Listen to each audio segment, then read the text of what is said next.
Olá a todos vocês que estão assistindo este vídeo. O meu nome é João Azevedo Júnior e este é o sexto vídeo de uma série que tem como objetivo expor os assuntos abordados no livro Estatística Aplicada em Engenharia com Minitab, de autoria do professor Leovânio Marcial Guimarães e minha.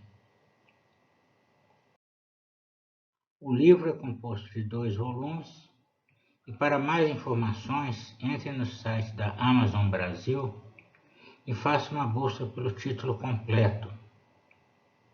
O site é www.amazon.com.br. Hoje nós vamos falar sobre a representação gráfica dos dados.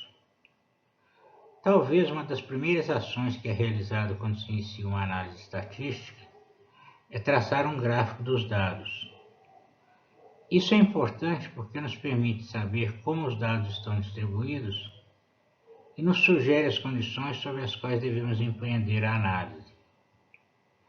Quando nós representamos graficamente 2 ou mais variáveis, esses gráficos podem sugerir relacionamentos entre as variáveis que podem merecer investigação. E nós vamos iniciar o nosso trabalho criando uma distribuição de frequência dos dados.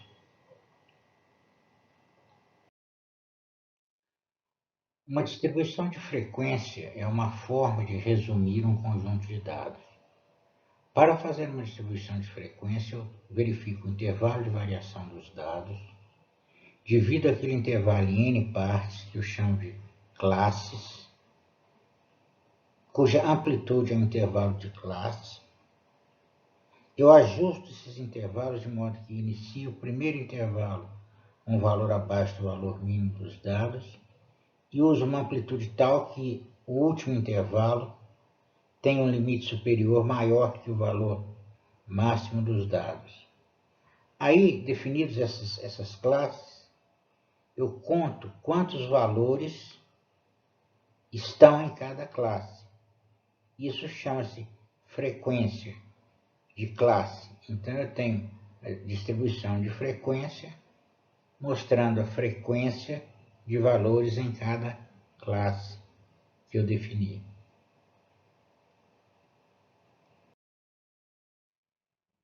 Algumas perguntas, alguns pontos que eu devo observar. Primeiro, quantas classes devem ser usadas? Eu disse que a gente vai dividir aquela faixa de variação dos dados, nós vamos dividir em n intervalos. Qual o valor de n? Uma alternativa muito razoável é usar um valor igual à raiz quadrada do número de dados. Porém, usar no mínimo 5 e no máximo 15 classes. Alguns autores dizem até 20, porque mais do que isso é muito difícil de enxergar a informação. Por exemplo, se eu tiver 100 dados, uso 10 classes. Se eu tiver 625 dados, a raiz quadrada de 625 é 25. Eu uso 15 classes, ou 20, segundo alguns autores. O limite inferior do primeiro intervalo deve ser um número inteiro? Alguns autores recomendam que sim, porém isso não é uma regra absoluta. O que eu devo fazer quando um valor dos dados cai exatamente sobre um limite daquelas classes que eu defini?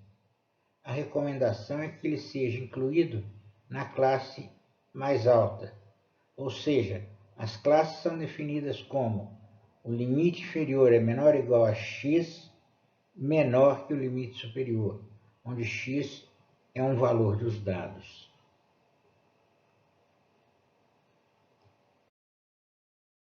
Informação pode ser mostrada em uma distribuição de frequência. Eu posso mostrar a distribuição de frequência de 4 formas. Eu posso mostrar a frequência absoluta de cada classe. Eu posso mostrar a frequência relativa, ou seja, como percentual do total de valores, do número total de valores. Posso mostrar como frequência absoluta acumulada, ou seja, mostrar em cada classe a soma do número de valores naquela classe e em todas as classes anteriores. E posso mostrar como frequência relativa acumulada, seria mostrar em cada classe o quanto do percentual foi acumulado até aquela classe, inclusive.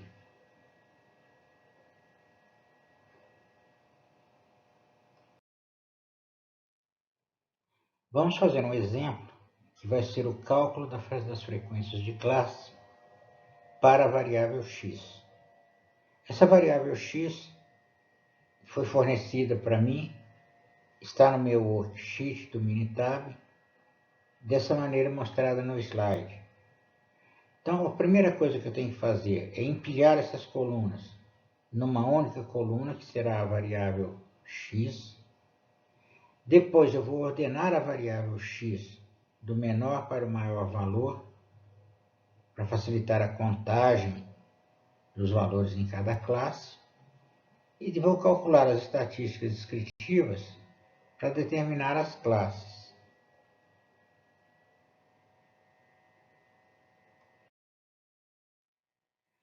Nós já vimos em vídeos anteriores como empilhar colunas e como calcular as estatísticas descritivas usando o Minitab. Portanto, eu só vou comentar neste momento como é feita a ordenação da variável x.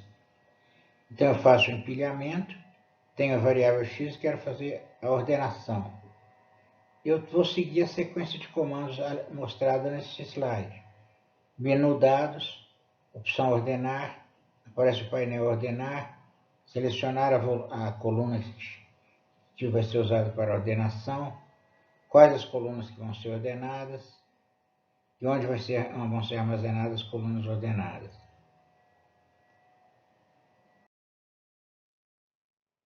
No painel Ordenar, eu vou dizer qual a coluna que vou usar para ordenação. No caso, selecionei a coluna X na lista de variáveis, vou clicar em selecionar, vai colocar o valor de X aqui. Em seguida, eu irei especificar que eu quero a ordem aumentando, ou seja, do menor valor para o maior valor. A seguir, eu vou dizer quais as colunas que devem ser ordenadas, e no caso eu vou ordenar as colunas especificadas e vou especificar que a coluna seria a coluna X. Seleciono X na lista de variáveis, clico selecionar, aparece lá coluna X. Finalmente eu digo que a coluna ordenada no caso, deve ser colocada na coluna original. Depois de ordenar a variável x, eu calculei algumas estatísticas descritivas, como o mínimo, o máximo, a amplitude e o total de valores. Como são 100 dados, nós podemos usar 10 classes, com a largura de 1,84, por exemplo. Como o valor mínimo é 1,33, poderíamos usar o início das classes em 1,3 e criar a seguinte tabela de frequência, que está mostrada logo aqui abaixo. Depois de um trabalho manual de contagem, eu posso fazer essa tabela. Então eu tenho o primeiro intervalo de 1,3 a 3,14, a segunda classe de 3,14 a 4,98, do terceiro de 4,98 a 6,82, e assim por diante. Tenho as frequências absolutas, 5, 2, 2, 17, as frequências absolutas acumuladas e as frequências relativas e relativa acumulada, que são percentuais. Como a quantidade de dados é igual a 100, a frequência absoluta é igual à frequência relativa e a frequência absoluta acumulada igual à frequência relativa acumulada numericamente.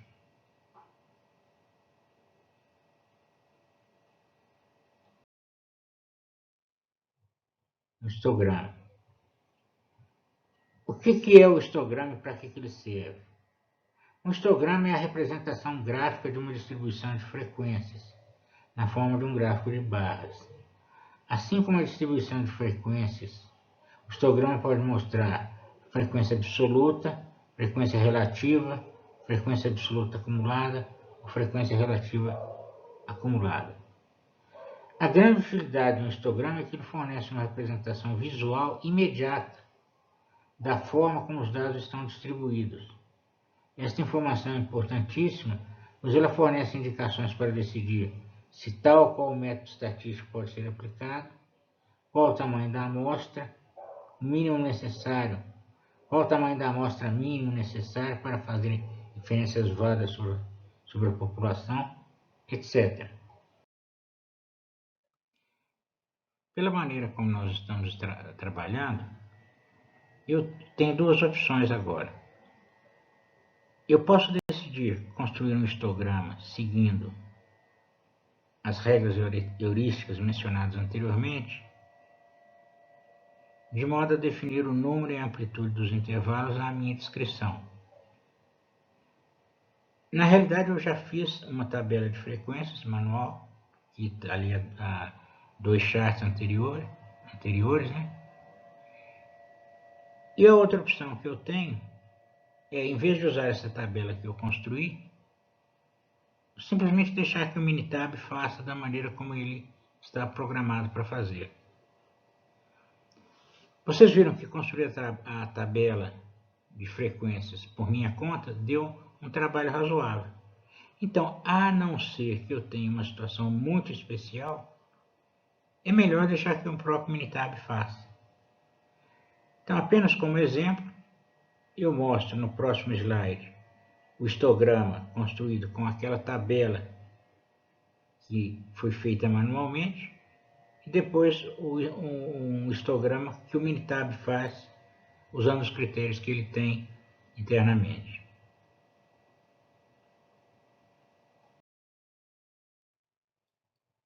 Então, esse histograma ele foi construído baseado naquela tabela de distribuição de frequência que eu construí manualmente. Tem exatamente aqueles valores, começa em 1,3, intervalo de classe de 1,84 e assim por diante. A não ser que eu tenha uma necessidade especialíssima, fazer dessa maneira é muito trabalhoso, não vale a pena.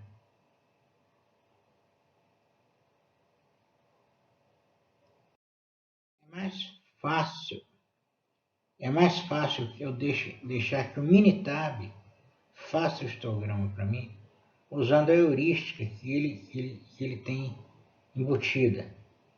Então eu posso pegar aqueles mesmos dados X, não é necessário inclusive ordená-los, porque o Minitab vai fazer isso internamente, e dizer, faça o histograma da variável X, e vai sair isso aqui.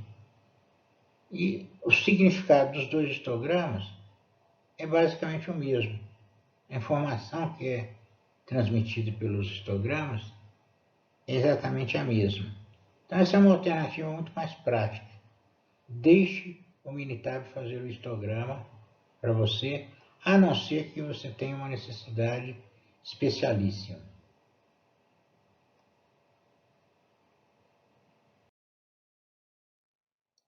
Eu posso fazer os diversos tipos de histograma, conforme nós discutimos anteriormente. Existe uma opção escala, e dentro, se eu clicar no botão escala, eu vou abrir esse painel e eu posso escolher o tipo de escala Y. Se eu selecionar o botão frequência, tem a frequência absoluta. Se eu selecionar o botão percentual, o histograma mostrará a frequência relativa. Se eu selecionar a frequência e selecionar a caixa de seleção acumular valores, frequência absoluta acumulada. O botão percentual mais caixa de seleção acumular valores, frequência relativa acumulada. Como interpretar um histograma? Então, eu peguei 4 conjuntos de dados, x, y, z e w. Fiz os histogramas, estou mostrando os 4 histogramas aí no mesmo gráfico. Aqui na direita estão as estatísticas descritivas. E esses tipos de distribuição, a gente vai comentar cada uma delas.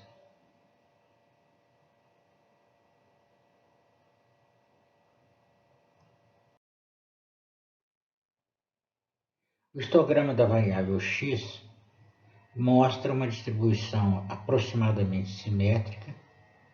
Seria uma distribuição que a gente chama de bem comportada, ou well-behaved, o que significa que os testes estatísticos que requerem a normalidade dos dados, isso é uma coisa que nós falaremos mais adiante, sobre normalidade, esses testes estatísticos são aplicáveis e que amostras relativamente pequenas proporcionam boas inferências sobre a população.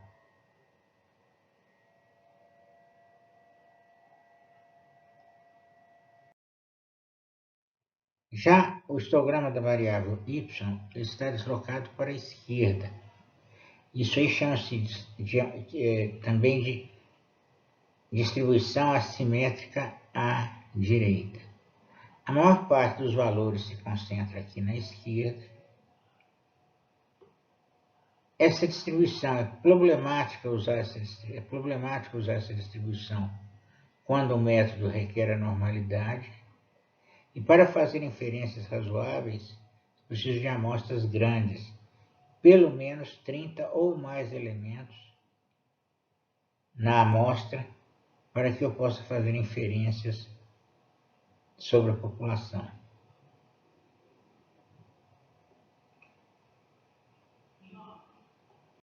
O tipo de histograma que a gente tem é esse da variável z, que é um histograma deslocado para a direita, também conhecido como assimétrico à esquerda.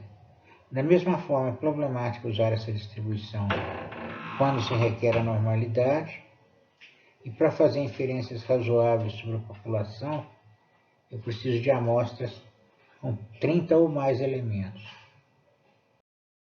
Finalmente, o histograma de W mostra uma distribuição bimodal. Eu tenho dois picos, duas modas nessa distribuição. Normalmente, a distribuição bimodal representa uma mistura de itens produzidos sob condições diferentes.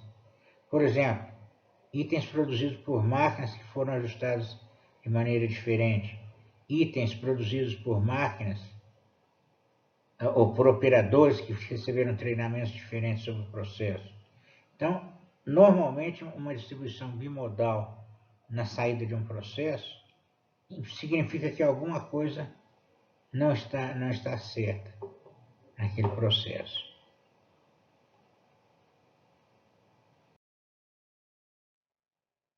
Isso é o que nós temos para o momento. Se você gostou da apresentação, por favor, não deixe de dar o seu like e de assinar o canal para receber informações sobre as próximas apresentações.